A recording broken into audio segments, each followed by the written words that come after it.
Le damos la bienvenida a esta hora a todos nuestros usuarios que se conectan con nosotros. Esto es Sala de Prensa y hoy vamos a hablar de las implicaciones de los reiterados cierres de la vía El Llano, esos cierres que en los últimos días se volvieron a presentar por cuenta de los deslizamientos de tierra, los derrumbes que se registraron y que genera incertidumbre una vez más para el paso por esta vía tan importante en nuestro país, que conecta justamente el interior del país con los llanos orientales. En varias ocasiones hemos hablado de lo que representa estos cierres en materia de pérdidas económicas para los gremios. Hablamos de que un día de cierre representa pérdidas de por lo menos 50.000 millones de pesos. Pero ya vamos a desglosar un poco esta cifra con los dos invitados que tenemos a esta hora, y quiero darle la bienvenida a Nidia Hernández de la Federación Colombiana de Transportadores de Carga por Carretera. Gracias por acompañarnos aquí en Sala de Prensa. Muchas gracias, Alejandra, por la invitación. De igual manera, le doy la bienvenida a Jorge Bedoya, quien es el presidente de la Asociación de Agricultores de Colombia. Alejandra, un saludo muy especial para ti y por supuesto a mi colega y amiga Nidia, que representa ese heroísmo de los transportadores de nuestro país. Bueno, mire, yo quiero comenzar porque tenemos un reciente reporte desde la SAC que nos compartieron. Para hablar, antes de hablar de las pérdidas, enfoquémonos justamente en explicarle a los colombianos y a quienes nos ven a través de Sala de Prensa de la importancia de esta vía. ¿Por qué es tan importante? ¿Cuáles son los productos que circulan por esta vía que une, como ya lo decía, a las dos Colombias, por decirlo de alguna manera? Y por eso quiero irme con Jorge para que nos cuente de ese reporte, ese informe que ustedes tienen sobre los productos que transitan y por qué es tan importante ese nivel de abastecimiento que se surte, del que se surte el centro del país del Meta. Pues como usted lo ha dicho, mire, los llanos orientales son combinados, representan una gran despensa agropecuaria para el centro del país. Prácticamente toda la lista de mercado de los consumidores de Bogotá, en parte, la proveen los departamentos de los llanos orientales. Y para darles un ejemplo, son más de 1.700 toneladas semanales de carne de cerdo que vienen para Bogotá, más de 1.900 toneladas de carne de pollo. Hoy en día la cosecha de arroz, la más grande que tenemos en nuestro país, viene en el segundo semestre del departamento del Casanare. Por supuesto, hay más de 5.000 productores de frutas. Allá está la piña, está la papaya, está la guayaba, también tenemos plátano, tenemos aguacate. Ni qué hablar de la ganadería, los animales vivos que vienen para ser faenados en las plantas de sacrificio de Bogotá. Entonces, aquí hay un circuito de productos agropecuarios que son vitales para la alimentación de los bogotanos y de otras municipalidades del centro del país, pero también el centro del país provee la gran mayoría de los insumos que se utilizan en el agro para producir toda esa comida que hoy está enfrentando una situación pues muy compleja. Mire, y ese tránsito de esos productos que usted nos menciona representa, por ejemplo, y me lo corregirá Nidia, el dato que tengo y que se los voy a compartir. Por la vía El Llano, en promedio, en un día normal, se movilizan más de 12.000 vehículos, de los cuales el 30% son vehículos de carga. Y para hablar justamente de la afectación que están teniendo los vehículos de carga por los cierres de la vía El Llano, le preguntamos a usted, Nidia, que nos tiene justamente el reporte de lo que ha representado también, y no sé si tiene el reporte más reciente de del cierre de los últimos días. Sí, nosotros ya hemos hecho el estimado. Cada día estamos perdiendo 3.750 millones de pesos, pues debido al cierre de la vía al llano. Y ahorita que nos quedan las dos alternativas de rutas, pues realmente tenemos una gran complejidad, puesto que en estas rutas alternas no pueden pasar los vehículos articulados o tractomulas, solamente vehículos rígidos como son los turbos, sencillos y doble troques hasta 17 toneladas. Entonces, digamos que es muy complejo el panorama para nosotros, porque digamos que quedamos solamente como vía única la vía al llano, que desafortunadamente cuenta con dos puentes militares, que en este momento pues está cerrada, pues debido a las tres novedades de deslizamientos que tenemos, pero pues que genera un gran cuello de botella estos puentes militares que son soluciones provisionales. Recordemos lo que pasó, Nidia, en esa zona de Quetame, con el puente del Naranjal. Eso ocurrió hacia el 17 de julio, es decir, ya hace más de un mes que ocurrió el tema. Bueno, habilitan esta vía con los puentes militares como este paso transitorio, pero desde entonces hasta ahora, ¿qué ha representado para ustedes? Es decir, ya tenemos esta cifra de los más de 3.000 millones de pesos por día, pero ¿qué ha representado desde entonces hasta ahora, desde lo sucedido en Quetama hasta este momento, en pérdidas para el sector? Pues como te decía, digamos cada día donde la vía está bloqueada, para nosotros representa 3.750 millones de pesos. Y desde que instalaron los puentes militares, ¿qué es lo que sucede? Se convierte en un gran cuello de botella, ya sea ir o venir de los llanos, porque pasar por un puente militar solamente puede pasar de a un solo vehículo. En una ruta donde inclusive el último estimado que nosotros teníamos por el peaje Pipiral, en el mes de junio iban 15.000 vehículos desde el interior del país hasta Villavicencio. Y de Villavicencio a Bogotá se mueven 16.000 vehículos en ese peaje. Entonces, para que se den cuenta de la magnitud de cantidad de tráfico que pasa por esa vía, que es la más eficiente, porque pues digamos de Bogotá a Villavicencio por la vía al llano son 90 kilómetros, en cambio que tomar las rutas alternas pues realmente significa 3 veces o 5 veces más, dependiendo de la ruta que tomes, en qué número de kilómetros. Entonces, pues realmente ha sido muy complicado este tema porque pienso que ha faltado más medidas estructurales con la vía al llano, donde ya es previsible el tema de los derrumbes, donde ya es previsible el tema del manejo de las aguas. Creo que ha habido como falta de pronto de mayor, digamos, inversión en esta ruta tan crítica y tan vital para los llanos orientales y el resto del país. Se estima, y me voy antes de continuar hablando del tema ya del sector del transporte de carga, se estima ya para el sector agrícola una pérdida de alrededor de 30.000 millones de pesos. ¿Me corrige entonces, Jorge, si se mantiene esta cifra o si se ha incrementado también con la situación de los últimos días?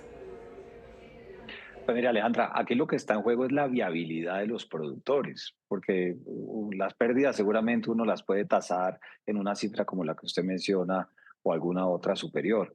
Pero es que cada día que pasa, cuando usted está manejando seres vivos, cuando usted está manejando animales que no pueden salir de sus granjas, que ya económicamente son inviables, cuando usted está manejando productos perecederos que se dañan en el atasque o en el cuello de botella, como refería Nidia, que se presentan en las carreteras, pues lo que está en juego prácticamente es la viabilidad de los productores. Y por eso este problema que no es de este gobierno, lo vivimos en el 2019, lo hemos vivido prácticamente en toda la vía, que esta vía principal y las vías alternas no están en condiciones de lo que merecen los llanos orientales. Es que los llanos orientales son un corredor estratégico o tienen un corredor estratégico para suministrar gran parte de la alimentación del centro del país.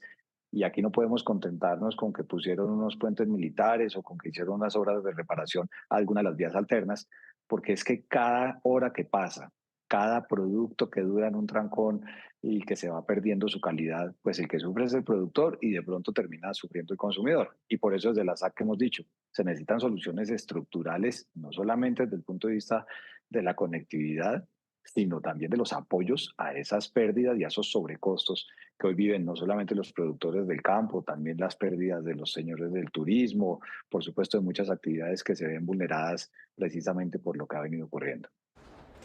Mire, ya que usted lo menciona, para seguir dando cifras, porque de eso se trata también, como poner sobre la mesa el tema. El sector turístico deja de producir más de 10.000 millones de pesos con cada día de cierre.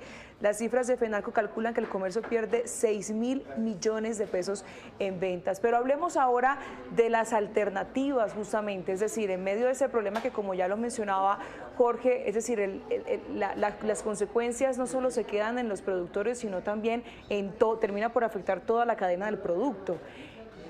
¿Cuáles son esas consecuencias y qué alternativas se han planteado desde el gobierno nacional? Pues mire, en el caso de nuestro sector, pues las alternativas que ha planteado el gobierno nacional están dirigidas a lo lógico que tiene que hacer cualquier gobierno, y es la mitigación en el tema de las vías. Nosotros le hemos sugerido al Ministerio de Agricultura que aquí hay que pensar, uno, en cuáles son las deudas que se van a condonar de créditos agropecuarios que tengan productores de la zona. Dos, cuáles son los incentivos que se pueden generar para que los productores puedan almacenar las cosechas que no están pudiendo sacar de una manera normal de esa zona del país. Tres, cómo vamos a amortiguar, obviamente, el tema de las tasas de interés que hoy tienen productores en créditos en condiciones normales, porque este golpe lo van a ver vía o mayores costos o menores precios. Y por supuesto, deberíamos pensar en seguros que cobijen a la producción y a la comercialización de alimentos, porque aquí se han presentado fenómenos ligados a la naturaleza, sea por el movimiento sísmico o sea simplemente por la mala calidad de las vías. Y una cosa, Alejandra, excúseme, y es el tema de que las vías alternas no deberían ser alternas, deberían ser vías con las mismas características de la vía principal, porque es que esto se nos volvió un pan de cada día. Se cae algo en el kilómetro 58 en la vía principal y entonces coja las alternas. Y las alternas tienen restricciones de movilidad, como bien lo decía Nidia, o se la pasan en reparaciones porque no son vías que tengan la misma calidad que requiere, insisto, una despensa agropecuaria como son los departamentos de los Llanos Orientales. Nidia, vuelvo con usted justamente para preguntarle sobre esas soluciones que se han planteado desde el gobierno nacional, porque bueno, las consecuencias también de tomar las vías alternas para los transportadores se sienten a nivel económico, y de paso pues preguntarle cómo ha sido la experiencia por esa transversal del Cisga, que creería es la única opción que tienen en este momento. Digamos que, como lo decía Jorge, lo que manifiesta el gobierno y, digamos, las actividades que ellos tratan de adelantar, cuando hay derrumbes, pues obviamente es toda la labor de remoción de tierras, que obviamente eso toma muchísimo tiempo. Pero cuando hay graves fallas en la infraestructura, como lo que pasó en el Puente de los Grillos, pues claramente esos son temas que, como el ministro de Transporte lo dijo hoy, pueden ser soluciones que pueden tomar un año y medio, lo cual es gravísimo. Porque digamos que yo también los invito a que miremos el panorama macro, no solamente lo que está pasando en los llanos. A nosotros nos preocupa muchísimo la pérdida de conectividad que está pasando en el país. Nosotros arrancamos el año con la caída de la vía panamericana y eso generó una desconexión entre el sur del país y el centro. En este momento tenemos una vía que no se puede transitar las 24 horas, que es la provisional que estamos con la Panamericana. Luego se cae el puente del Alambrado, desconecta todo el suroccidente con el centro del país. Y ahora sucede esto en los llanos, que como lo decía Jorge, no es la primera vez que nos pasa, no es en el primer gobierno que nos pasa, pero digamos que sí genera una alerta y una preocupación muy grande, porque desde los gremios que yo lidero y adicionalmente, digamos, otras, digamos, asociaciones ciudadanas del municipio del Pajarito habían entregado informes con la suficiente evidencia de que claramente el puente Los Grillos realmente estaba teniendo unas grandes afectaciones. Y digamos que lo que le preocupa a uno es por qué no se hizo algo a tiempo, por qué no se hicieron de verdad actividades que pudieron haber mitigado y haber evitado semejante desastre en el cual ahorita pues condenan a muchos departamentos a quedar como incomunicados. Y como lo veía yo en varias, digamos, noticias, no solamente es la parte de agricultor, quedan desconectados también los estudiantes que no pueden ir al colegio, quedan desconectadas las ambulancias que no van a poder llegar realmente. O sea, lo importante es darse cuenta que las vías no es solamente para transporte de bienes, sino que también es como la arteria que permite esa vida para todos los departamentos del llano con el centro del país. Entonces, pienso que aquí falta de pronto que el mismo Ministerio de Transporte, a través de la infraestructura, de todo lo que es el Viceministerio de Infraestructura, sí termine de dar como un reporte claro de qué fue lo que pasó realmente en el viaducto, porque si tenían todas esas alertas, no se actuó de una manera pronta y con, digamos, acciones mucho más contundentes para evitar este desastre que estamos viendo ahora. Desde el 2019, Nidia, estaban haciendo ese reporte, nos contaba, digamos, han declarado en varias oportunidades veedores de la zona de Pajarito que de hecho están diciendo son 3 veredas las que se encuentran completamente incomunicadas en este momento, más de 25 intersecciones que presentan afectación en la infraestructura. De hecho, además del puente del viaducto de Los Grillos sobre el kilómetro 81, de allí al kilómetro 87 reportan también el colapso de otros cuatro puentes. Entonces la situación, por supuesto, es delicada para la comunidad en la zona, pero quería preguntarle justamente a usted, ya le hacía la pregunta hace unos minutos, es cómo ha sido la experiencia actualmente por la transversal del Cisga para los transportadores. El transversal del Cisga, digamos que es una vía que también genera novedades, también tiene novedades de temas de deslizamientos. Como te decía, digamos, la gran restricción para el caso nuestro es que no pueden transitar vehículos articulados, nos vemos a tener que hacerlo con vehículos rígidos, única y exclusivamente, también con un limitante en el peso de los vehículos. Desafortunadamente, y lo hemos visto también con otros casos como la Panamericana, y es que las rutas alternas, como casi, digamos, no son las de frecuente uso, pues realmente uno ve un olvido, digamos, de alguna manera, sobre esas vías donde no se ha generado un mantenimiento suficiente, donde se ha dejado deteriorar la malla vial. Inclusive esa vía que quedó cerrada, afortunadamente, se había cerrado días antes debido a que en un puente de la Quebrada Negra, pues ese puente también generaba fallas y por eso cerraron la vía. Y si no, hubiera pasado exactamente lo que pasó en el puente del Alambrado, donde cuando se desploma el puente, se caen los vehículos que estaban sobre el puente. Y digamos esto, digamos, ese cierre que se hizo días previos a la caída del puente de los Grillos, fue lo que permitió no haber generado una tragedia más grande. Hablemos, y quiero volver con Jorge para mencionar de pronto, Jorge, alguno de los productos que más se transportan por esta vía al llano. Y en ese sentido, preguntarle también si estos cierres podrían de alguna manera ocasionar una situación de crisis alimentaria en el país, por ejemplo. Pues mire, yo le pongo un ejemplo con un sector que no mencioné en la primera pregunta que usted me hizo, y es el sector de la piscicultura. El 40% de los alevinos, es decir, las semillas que se consideran en este sector, que deben llegar a las granjas piscícolas del país, se producen en el departamento del Meta. Vea usted que si no tiene la posibilidad de sacarlos normalmente y son seres vivos, pues eso puede generar un trastorno a la piscicultura de todo el país. Perdón. En el caso de las frutas, prácticamente el 50% de la producción de frutas de los llanos orientales viene para la ciudad de Bogotá. Y eso pues obviamente también puede generar inviabilidad para los productores si la situación no se resuelve de manera estructural. Entonces, yo no diría tanto que un trastorno en el abastecimiento de la ciudad de Bogotá, porque pues Bogotá trae productos de muchas zonas del país, pero por eso quiero insistir en que el problema es la viabilidad económica de los productores que están en los llanos orientales, porque además, si esto pasa todos los años, si esto pasa cada 6 meses, pues imagínense los sobrecostos acumulados que tiene la gente o simplemente el desespero en el que se pueden ver involucrados. En el caso de los camiones refrigerados que traen la carne de cerdo, traen el pollo, esos son camiones que vienen cargados a Bogotá y tienen que devolverse vacíos para volver a cargar porque el parque automotor no es infinito. Entonces, cuando usted ya lo aterriza, son muchos de los sectores y de los productores que hoy ven con mucha incertidumbre lo que puede ocurrir, porque hasta que no se tenga una solución estructural, pues esto va a ser pan de cada día y no es un pan que es rico de comerse. Esto es una situación muy desafortunada que lleva pasando años y que ojalá este gobierno y los gobernadores y alcaldes nuevos que van a tener más margen de maniobra a propósito de los billones de pesos de recursos de regalías que están parqueados, pues realmente se hagan cosas estructurales por el bienestar de esa región que tanto le aporta a nuestro país en seguridad alimentaria y por supuesto en empleo. Miren, ya vamos a ir cerrando la conversación y quiero cerrarla hablando de lo que se proyecta porque esto parece como un cuello de botella, una situación bastante indescifrable también cuando se trata de que se suma a esto las situaciones climatológicas y demás que digamos que no tienen control. Por decirlo de alguna manera.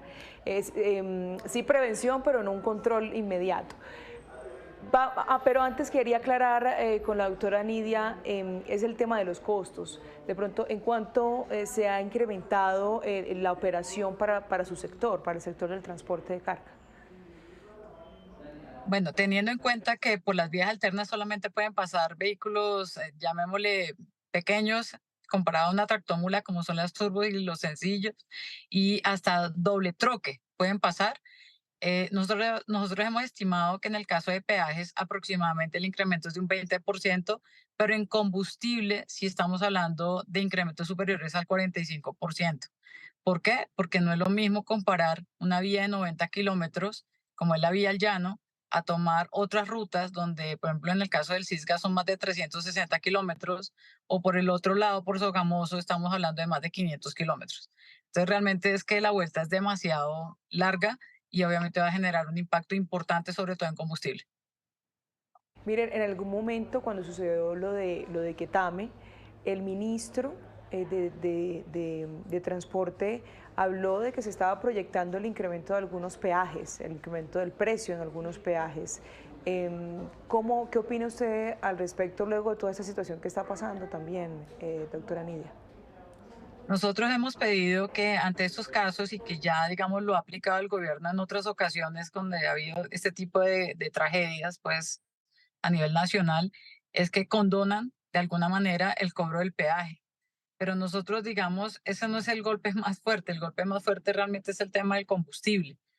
Nosotros, digamos que desafortunadamente, cuando tú miras todo lo que ha sucedido a nivel nacional, a nosotros como transportadores, al igual que a otros sectores productivos como el que representa a Jorge, a nosotros no nos han respondido con temas de ayudas directas a nuestro sector, a pesar de que hemos tenido que soportar más de 400 bloqueos de enero a julio, que también generan cierres viales, por supuesto.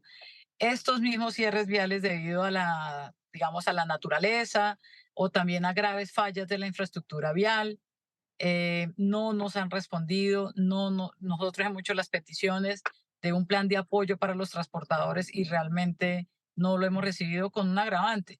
Y es que el parque automotor del 100%, del 80% está en manos de pequeños propietarios y ellos son los que están siendo realmente gravemente afectados, digamos, de mayor manera, porque cuando no transitan, cuando no recorren un kilómetro, ¿eso qué hace? Pues que un conductor no tenga que llevar a su mesa, a su familia.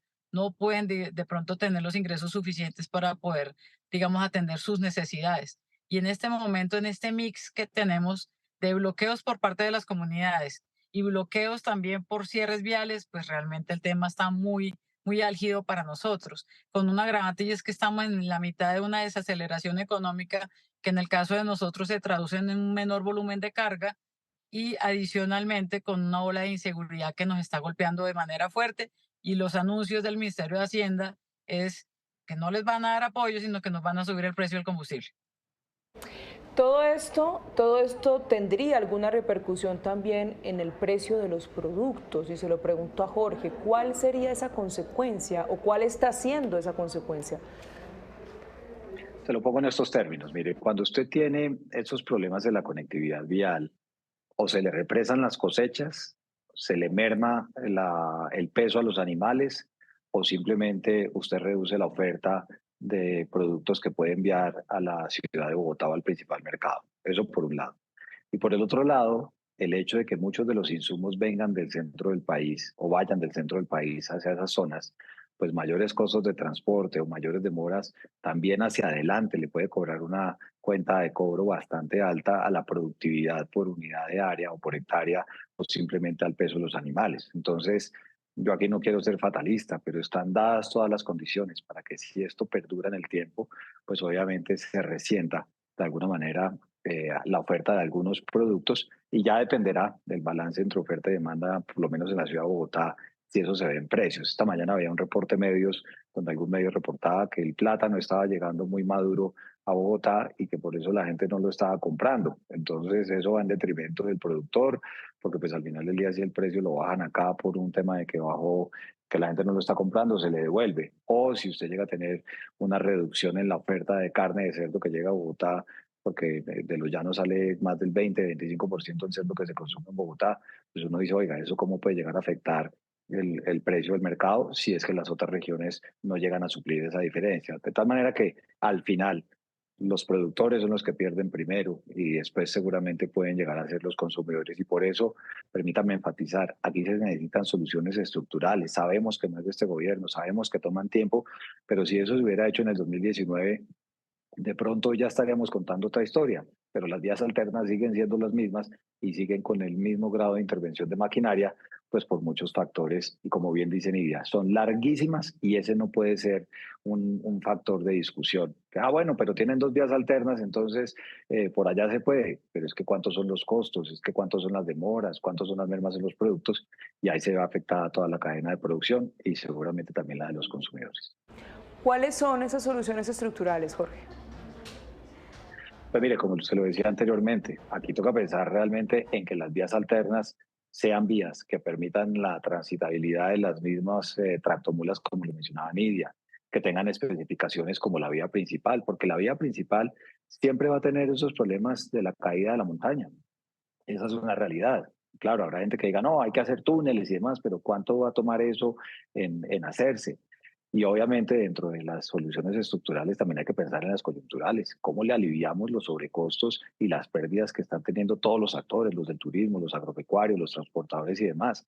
Porque mire lo que nos pasó una vez en la vía del Cauca cuando se cerró la Panamericana, que la vía alterna estaba en muy malas condiciones. Ya hubo transportadores que dijeron, para mí no es negocio bajar a cargar a Nariño porque pues tengo que irme vacío y ver cuánto me demoro subiendo. Entonces, ojo, porque es que estos problemas se pueden crecer en la medida en que la vía principal siga cerrada, entendiendo que primero está la vida de quienes están trabajando incansablemente para remover esos escombros, pero pues aquí hay un aparato económico que tiene que funcionar y sobre todo el aparato que suministra la comida a los bogotanos. ¿Qué otras soluciones se plantea desde su sector, Nidia, ya para finalizar? Bueno, las soluciones estructurales, como yo las veo, es primero invertir mucho más en las vías alternas, porque siempre son la única solución cada vez que la vía al llano tiene alguna novedad grave. Esa es la primera, que también, digamos, se le meta más inversión a esas vías alternas, de tal manera que también queden habilitadas para tractomulas. También que haya un tema de alivios para el sector transportador. La verdad es que no estamos pasando un momento fácil.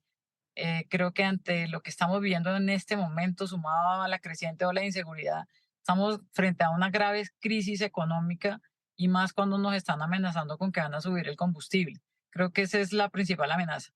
Pero en este, volviendo al tema de la vía al llano, lo dije en otra entrevista, es muy importante, digamos, el trabajo en equipo entre las gobernaciones de los departamentos afectados, un trabajo complementario con la ANI, importantísimo, y también que le suban el presupuesto a Invías, porque el tema es que si Invías no tiene el presupuesto necesario, pues no va a poder hacer mucho.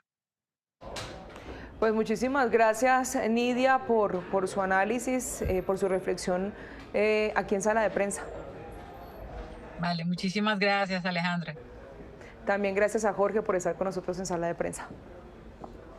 Alejandra, gracias a usted por el interés en el sector agropecuario. De esa manera culminamos. Le damos las gracias también a todos los usuarios que se conectaron con nosotros. Nos vemos en una próxima ocasión.